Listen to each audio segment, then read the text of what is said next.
the Philly Culture Podcast. If you have not already, go ahead and hit the subscribe button so you do not miss out on any latest episode. I am your host, Tanja Morris, the founder of Sisters with Visions in the Culture Connection, and we have Kayima Akbar, the co-host of Urban Queens, and we have came together to put on and shine a little light on Philly. The Philly Culture Podcast is here to talk about our upbringing in the city of Philadelphia.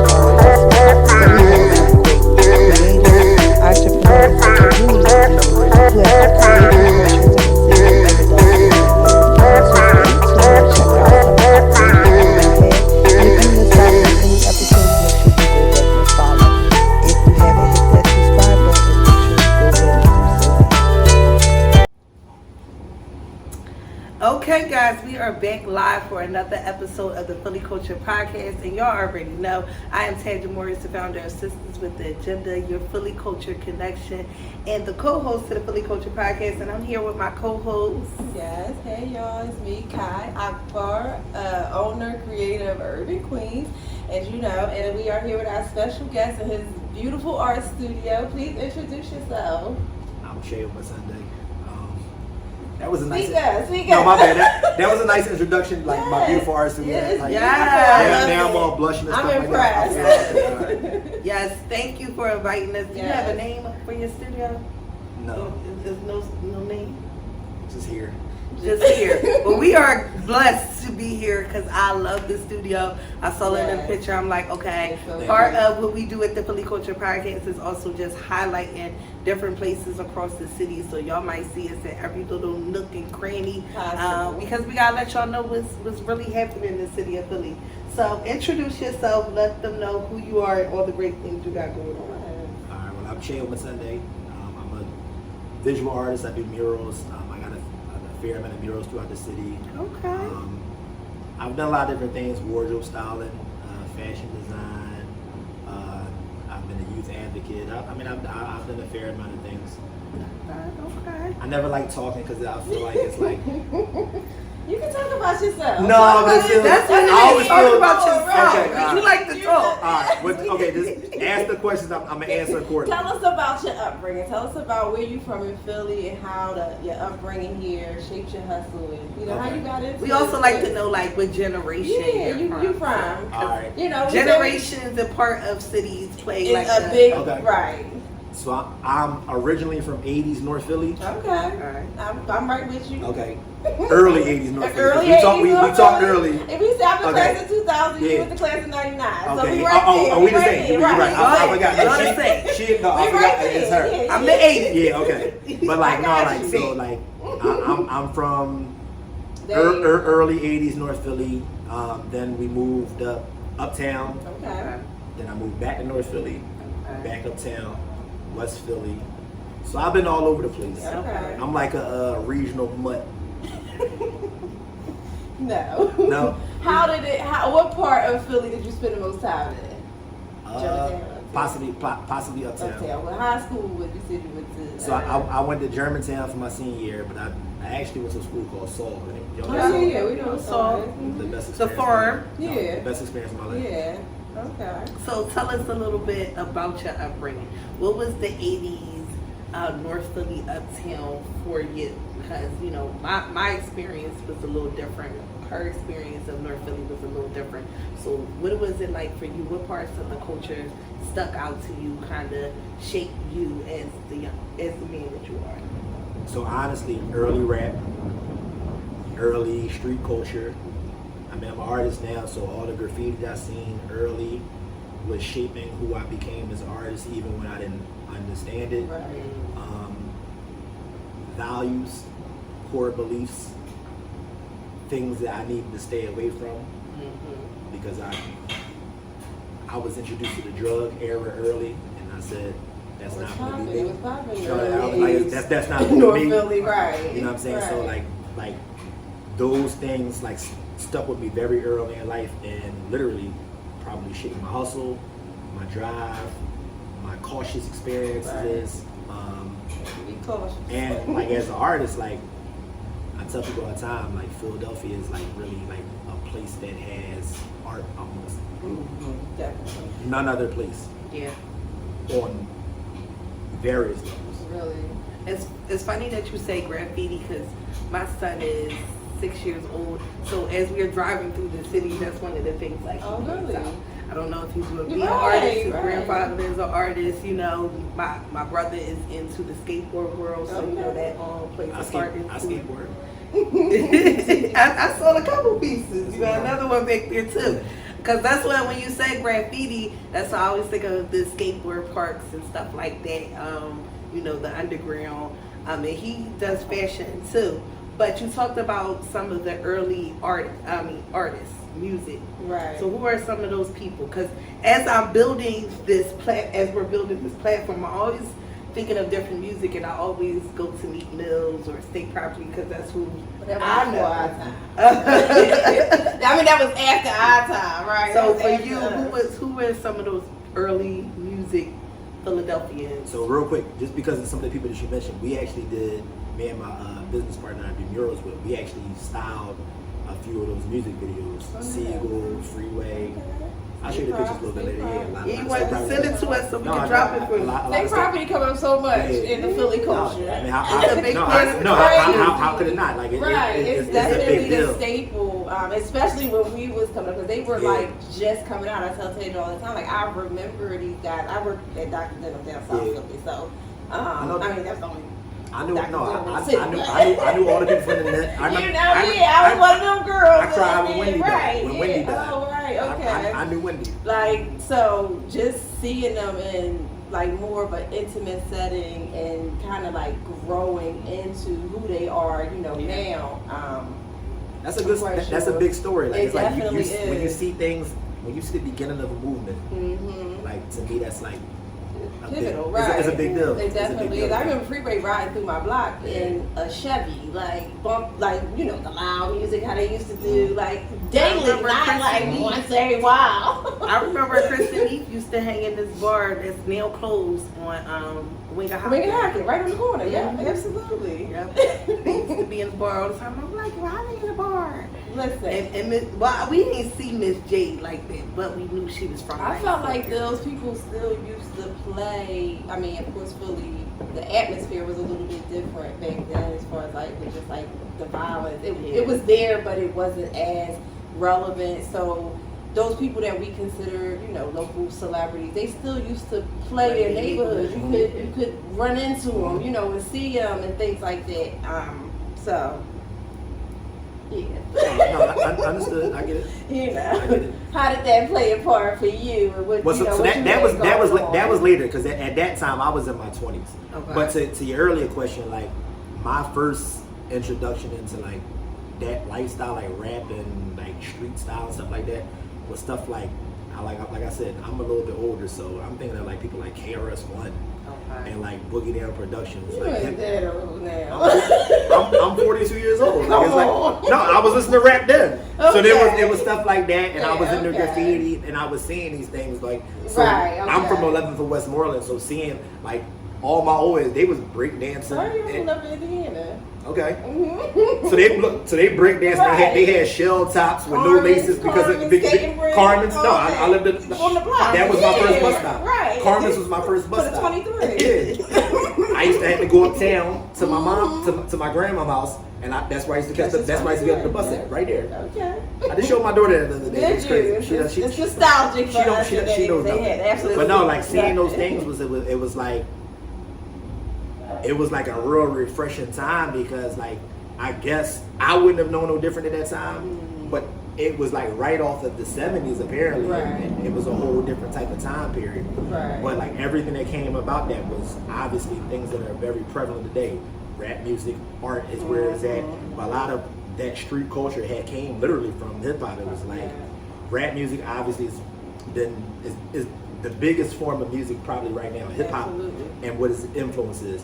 And then the arts that come along with it came from street art, graffiti. Right. And like if you're asking how that shaped me today, You can look at your art. it Really. can't, no, I can't escape it. Right. I can't escape it. Like it's literally who I am. Absolutely. And that's why you got the sneakers, because that's a big part of. I love Oh, the the sneakers? sneakers hanging on the pole. I don't know if y'all can see them, But that's a big part of also the hip hop culture is the sneakers, especially you talk about like break dancers and stuff like that. It's a big part of the culture, so I could definitely see that in you. So talk about like what other like staples were like big for you. So me always thinking of Philly was like pizza pretzels. I feel like pizza pretzels and water ice was just a Philly thing. Like even when I lived in South Jersey, like pretzels was like when we came to Philly, that's what we was looking for, like the pretzels. So for you, what was like that? Just to go with that theme right there, Transilli's. Okay. You know Transilli's? Germantown. Okay. Hayes Street. So If you from the Uptown area. I'm not far from there. I never wanted to stand in the line. I'm more of a Kings, No, 33rd and Understood. what's that, Ridge? I'm there now. Yeah, that's what I'm. No, but it's crazy. Like, right. Yeah, but Transilli's, pizza pretzel, water ice, that was a thing. Yes. I used to park my Bonneville. I used to be a believer running back in the day. Grab my stuff, get back in the car. Right. Back in the You day. had a Bonnie? Oh Yeah. man, you was that boy. No, I was outside. With a Bonnie, I was outside. See, Crown I was Dix outside. was my era. Yeah. I remember That's the same era, though. Right, Crown I mean, you Vic. just Well, pick- it all you- depends on you- what Crown Vic you talking You just about. pick which one you get. Like literally, you remember when they used to all they used to drive in like groups. Oh yeah, They right. used to drive in group, and this was like the Nice Town crew, and they would all have their Crown Vics, and they would have the decors on it, the decals on Crown it. Vic boys and stuff like that. Right. Okay. I like to Yeah. bustle up in North Philly. I never liked that. I won't lie. Yeah, but Nah. see, that's what Oh, I'm saying. loud and Like, whatnot. we got the dirt bikes, but then in that era where I was from, the Crown Big Boys were like the thing. Yeah, and they all used to drive together. You would just Right. see, I remember all the Crown Vics going Yeah. up and down Broad Street and things like that. But I know when they come through North Philly, we just be looking at them. Like, where y'all I'm from? like, that was dope. Yeah, they used to ride through this. Yeah, because that's what I'm saying. They might have been a little younger than me. So that you kind of- remember like the Club McDonald's Yeah. and like you talking about the N1 games and all that stuff. Like, I won't even get named, but I mean, but yeah, No. it was still a part of the culture. I played basketball my whole life. Okay. Yeah, So was you? Did you I had a go to split. those games and stuff? I go. Okay. Chris Hightower's my guy. He Okay. used to bring me sneaks on a regular basis. Okay. My man Mike Morak was actually like he worked with N1, so I had intimate dealings with N1. Gotcha. Yeah. Oh, nice. No, that was the whole time. That was a time. We had a time. My shorts was In this those big. times, we had a My time. shorts that big. You would say that big. Everybody's shorts was that big. Your shorts was this big, and your t-shirt was Like this I big. heard of it, but see, this is where the generation came. Because I was more with I heard about the Rumph classics. Right, You know what I'm right. saying? Yeah. That was my generation. I was there when That's Danny right. Rumph died. So tell us about that. I was because- literally in the same gym when the night he died. We grew up together. So for the people that don't know, because we talked a little bit about it before, but for the people that don't know, kind of run that story back because Rumph Classics is a big thing. Was the last time they was in the South? The last couple years? Yeah, so the guy I just mentioned, Mike Morak, he actually runs the Rumph classes. So we grew up together. I actually when I said I went to Saul, his older brother was in my advisory because we're the same age. But we're all like from around that same place. So what used to be called Mallory Playground was the playground around there. Now it's called Rumph Center because of Danny Rumph. So the night that Danny died, we were all in there playing basketball. Danny was actually on my team that night, amongst a couple, like I forget who else, but a lot of the who's who of Philly basketball players who were home from college were there that night.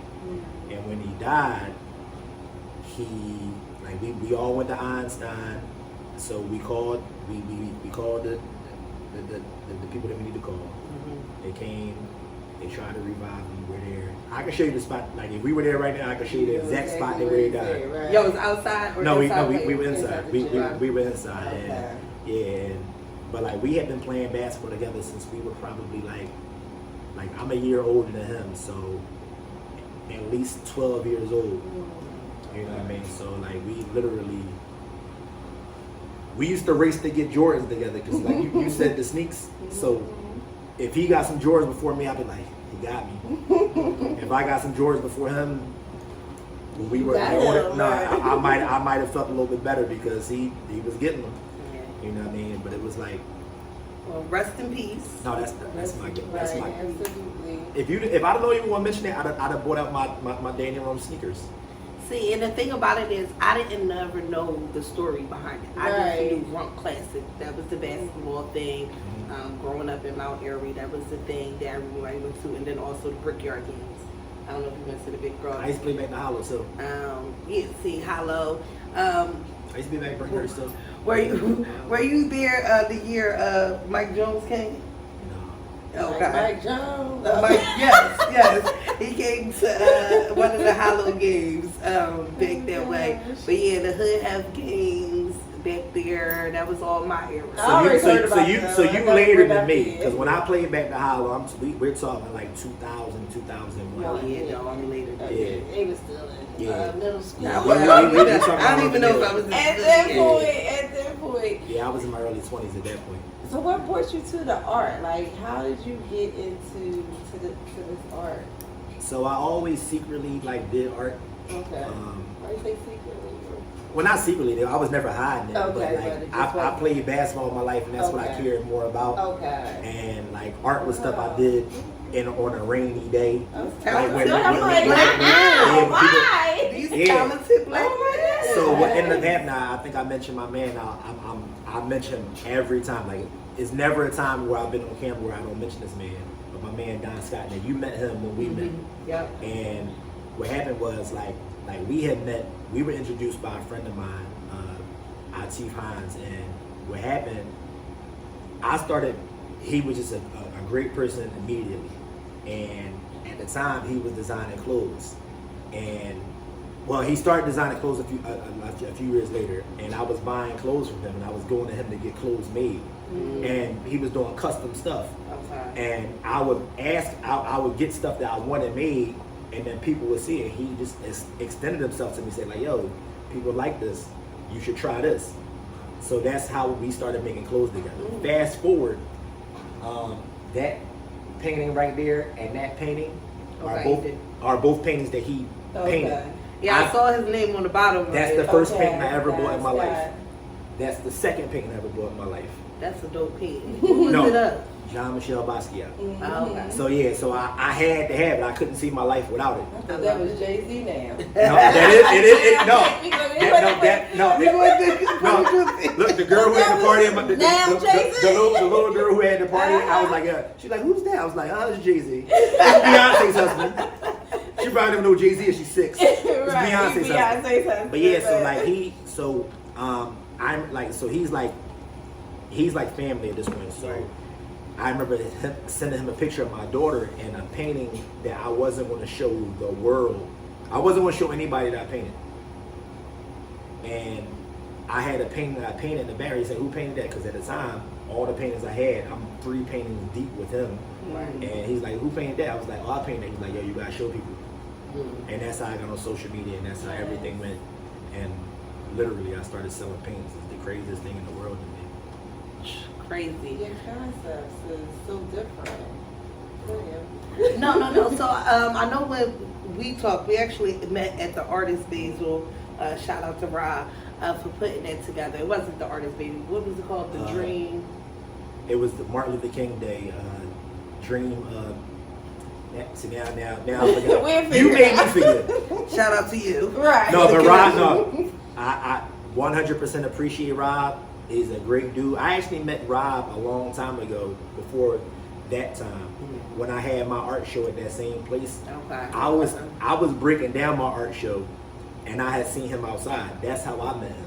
And then we ended up having people in common. Right. He's a wonderful person, like super humble, super cool, like. Yeah, he just did an event down at the Yeah, Cherry Street Pier, here yeah, for the yeah, women. yeah. For the women. So shout out to him for creating culture in the city. For sure. So that's what that's all about. And promoting culture. Yeah, Right. promoting culture. Yeah. Keeping the culture alive. So my question was, you talked about making clothes for state property and Well, not just state property, but we that made whole clothes. era. We just made And clothes. that's what I was And going to some talk people, about. Yeah. So talk about what was some of the styles that y'all were creating? So at that point in time back then, like so because of Don Scott, we had done stuff like 99 Problems with Jay-Z. We worked with like Fab, Young Jock, Jeezy when he was with Boys in the Hood, Franchise Boys. We had worked with a lot of different people around that time period. But it was basically, and I tell people this all the time, like when to get the initial blueprint and see that you can do certain things. Like I look at the Mesquite people, like shout out to Mesquite. No, they was definitely influential. Listen, and when I tell you, I talk to Barik all the time. Okay. Yeah, they just had an opening for today. Today. The Mesquite Loft today. Oh, nice. And I talk to Barik frequently, and like to have seen things that you can do and to be around certain things, to know like. Because like when you come from certain places, you might not understand that you can do certain things. Absolutely. Like how many of us have grown up with an artist, right, an entertainer? Right. No, but I mean they don't care. That's the thing. Okay, all right. So you become the 1%. You become the 1%. Right. You know what I mean? But for most people, you don't like you're trapped in environments where you feel like it can't be anything different than what you are. It's not tangible. Yeah. But when things become tangible, like you've seen people do this, like you've seen this here and there, it's like, okay, maybe I can try this. Maybe I can do this. And like, so I always look at them.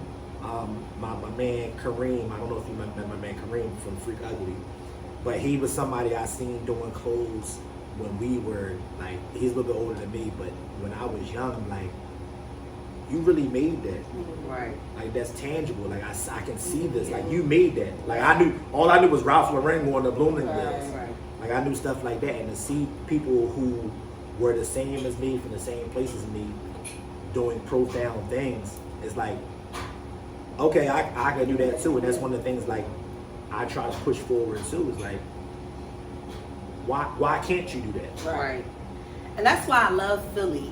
And the different people, like y'all said, that was more like we can actually touch these people, see these people growing up, and that's why for me, I don't like I always remember that famous people came from somewhere. Like unfortunately, our people of color, our culture didn't start off with somebody paving the legacy for them, and they stepped into it. They had to start somewhere, and then seeing these people from Philly, like for me, it's the Meek Mills. Like I remember being in the streets, and, seeing all those rap DVDs, and he was the one person that took it to the next level. You know what I'm saying? So I love just the point of the Philly Culture Podcast is just to remind you that it happens right in your city every day. Right under your nose. And sometimes it's also somebody giving you a vision, like you said, Don, giving you a vision of what you can do with your skills and your creativity, thinking that it's something that you had to hide from growing. And there's so many black boys working in school, so many black boys that are artists, but they don't know what they can do with it, especially with this anime era. I'm just like, yo, you get that in front of the right person, or just decide. I was actually telling a student about basketball. I'm like, boy, if you don't put your highlights on YouTube, like that is the #1 Google search. You know what I'm saying? With technology, put a lot of I don't know if you want to call it like respect, or especially with art. When it comes to art, we don't think that we could use that as a tool to elevate ourselves. I draw a little bit, or I doodle or something like that. But my brothers even were, drawing, and one of my brothers went to the Art Institute and things like that when he was like 8 or 9 years old. But because we don't look at it as something that will take us to the next level, or it's corny, and you ain't a rapper, you aren't a ball player or something like that. But something like art can pretty much put you in the same realm or the same rooms, right? If not more. Art is priceless. I think to your point, what you said, I think that's one of the biggest problems amongst our culture, so to speak. Right.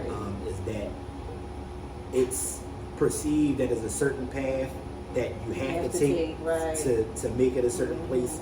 And we also, a lot of people are bound by the ideas of what's corny, what other people are going to like, what people are going to accept. A lot of people are scared to be themselves. And I tell people all the time, in one realm that I became lucky in my life, because I find myself as being one of the luckiest people alive, I've been able to navigate all of those things organically.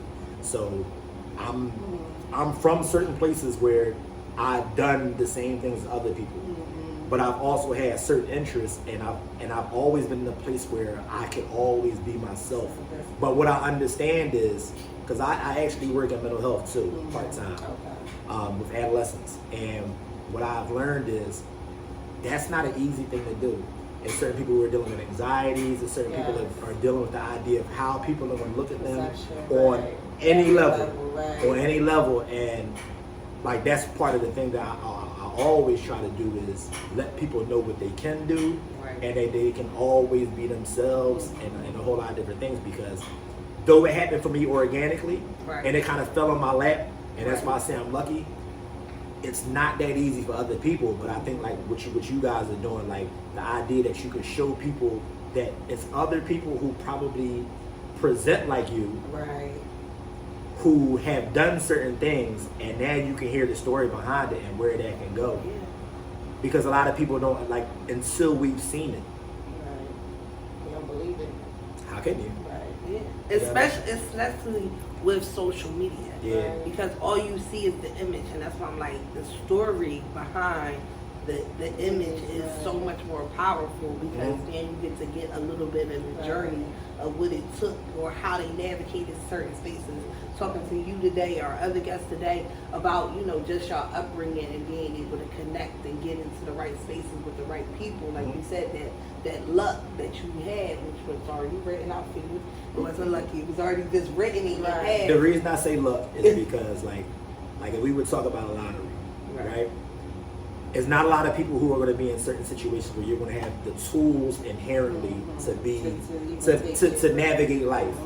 So some people don't have all the tools, and I myself find myself lucky to have a certain amount of tools. You know what I mean? So that's why I say it like that. But I do also understand we really create our own luck by working hard, being diligent, putting ourselves in the right places at the right time for something that may feel like an overnight sensation or a luck, so to speak, to happen. So that's why I say it like that. So based on your upbringing, where do you feel like that foundation was established for you? You did talk a little bit about like growing up in different neighborhoods and stuff gave you those values and morals. Like, what was that like for you to shape you into like the person that was able to navigate into these spaces? Because it's one thing to put a person in a room. It's a different thing about what you're going to do with that space. Just like how we connected, literally, he was like, I know you. I know your face. I was like, you don't know me. I don't know you. He's like, yes, I do.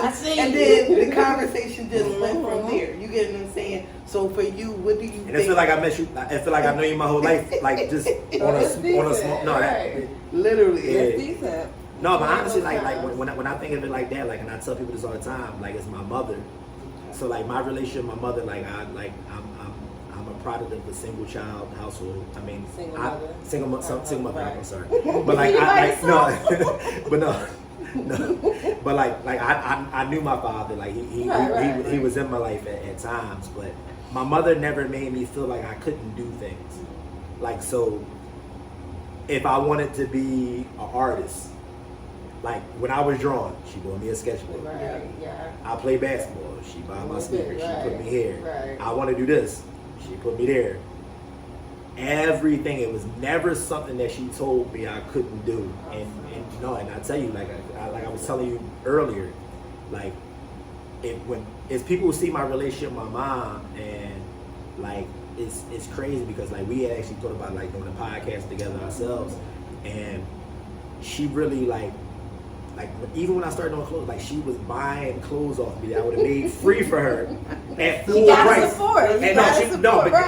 And she wears to this day, and I'm like, I know that's right. And I think about it all the time, like she really like love me. No, I know for a fact, like and this is factual knowledge. My mom was going to go to school to be a lawyer, and was on track to be that before I was born, and had to change her whole life to do those things. And that's why, like, for me, like it's so profound. Like now she's retired and she's in a good. I mean, she's been in a good space, but it's like I recognize the sacrifices of what she poured into me. Right. It really made me the man I am today. It made me the father I am today. Like how I am with my daughter. Like you understand like the sacrifices that need to be made for the people that you really care about.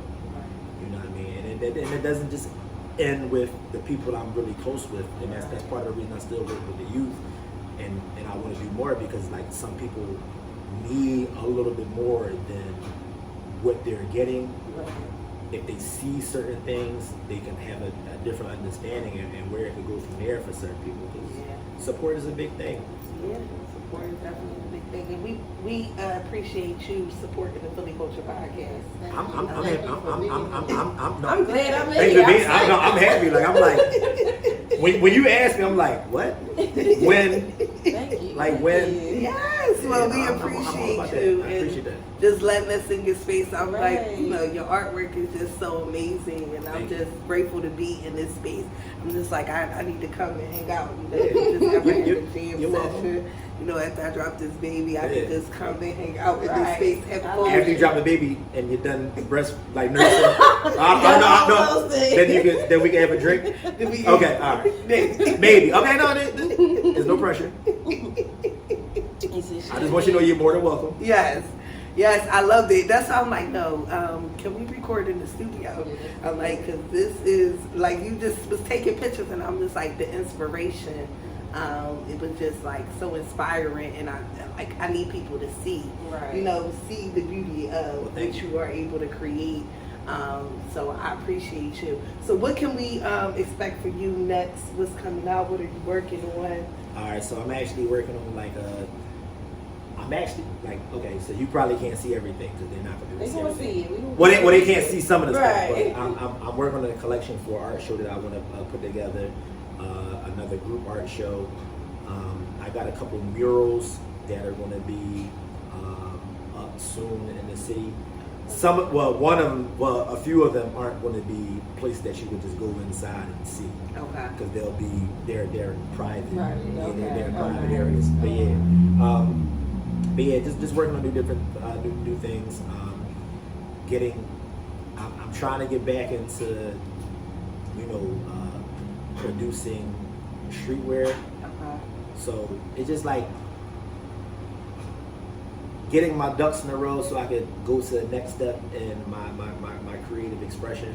Yeah. I was definitely thinking that you might have to make me a piece to wear. I'm definitely yes. I definitely need a piece to wear. Working on the shirt when we walked there. Is your stuff available for purchase? Not right now. It's funny. I'm just painting. That's just for you. That's my shirt. Okay. Because I don't want anybody to have what I have. Right. And that's no. I know you know the vibes. Your dad. Yes. Your dad makes exclusive pieces. One of a kind. I am a thrift store baby because of that reason. You gotta have one of a kind. Mm-hmm. I love when people ask me, "Well, where did you get that from?" I can't let you know because I got it from the thrift store. Somebody made this for me. That's why I said once I saw you making the shirt, I'm like, okay, you definitely gonna have to make me a piece. I love a one of a kind. I tell people this all the time. Like somebody might ask what I had. I'm like, yo, I bought this 11 years ago. Right. The day I met you, the shirt I had on, like I had multiple people ask me, like, did that shirt come out like that? I got this from J. Crew 10 years ago, and literally, the paintings that you see around you, the paint from those paintings are on that shirt. You can't get this, right? And I like it that way. Yeah, that's how it gotta be, though. Just like I said, I'm an artist in my own sense, but that's one thing that I love. And it's jackets that I ain't never want to get rid of. Like my dad had a couple of pieces, they still in the back of my car. My arms cannot fit in them jackets. She still trying to hold on to it. But listen, I'm inspiring to get back into these pieces because frame them let it be art. He told me don't give it back because he said you never know how much. Right. First of all, he tried to charge me $500 for it. We was talking about Allende. Shout out to Allende. Yeah, shout out to Allende. It's a leather jacket. It is a real leather jacket with the fringes, and then he put his own twist to it. And Allende was performing, and he was doing one of his Renaissance shows down on Bainbridge Street. And I think I was going to a concert or something. I was like, Dad, well, let me get this jacket. He's like, $500. As soon as he turned around, put that jacket on, I went right to the TLA. I know that's right. And he never get it back. He got another one that That's Barik that's what being a dad is. Yeah. You a girl dad. Now you got Give it some stuff. Now you got stolen. This is just simple as that. Like, I can't get this back. Well, you just can't wear it around. I'm a because he will take represent his you when I pieces wear back. it. So you hide it. Yeah, he got a piece with actually Barik from Mesquite on it. I had to give that one back, but that was Gotta keep that in the that was collection. just for a little Right. while. But I had to give Well, at least you that have one back. access to them.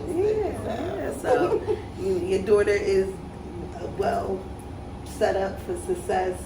You never know, she might go into the art world, but you'll be able to create her some unique pieces. Because that's always like for me in fashion, when you have a unique piece, especially Philly. How about this? That's it's what I a was going to say. Philly thing, Philly too. always kind of been known for our style too, and how we were just different from, say, New York or DC, Baltimore, you know, the other cities and stuff like See, this. So for me, we a I staple. grew up. We've been a I staple. think Philly is the most like. So I was actually having this argument last night with a person, with this lady from Brooklyn, and I'm like, Not Brooklyn. no disrespect. No I disrespect to Brooklyn, think Philly. I promise. I've been a lot of places. In the United States, I haven't seen more people stylish than Philly. I People from completely Philly agree. who like go other places and create style. I completely agree. I've seen people from other places. I'm like the natives because like a lot of style is transient. Yeah. Like so, you'll meet somebody stylish in New York, but they might not be from New York. Right. People in Philly, I'm like people who don't have it. I'm like, you put that together We still well. feel And it. that's- You put that together well. It's like to me, I find it. I completely agree.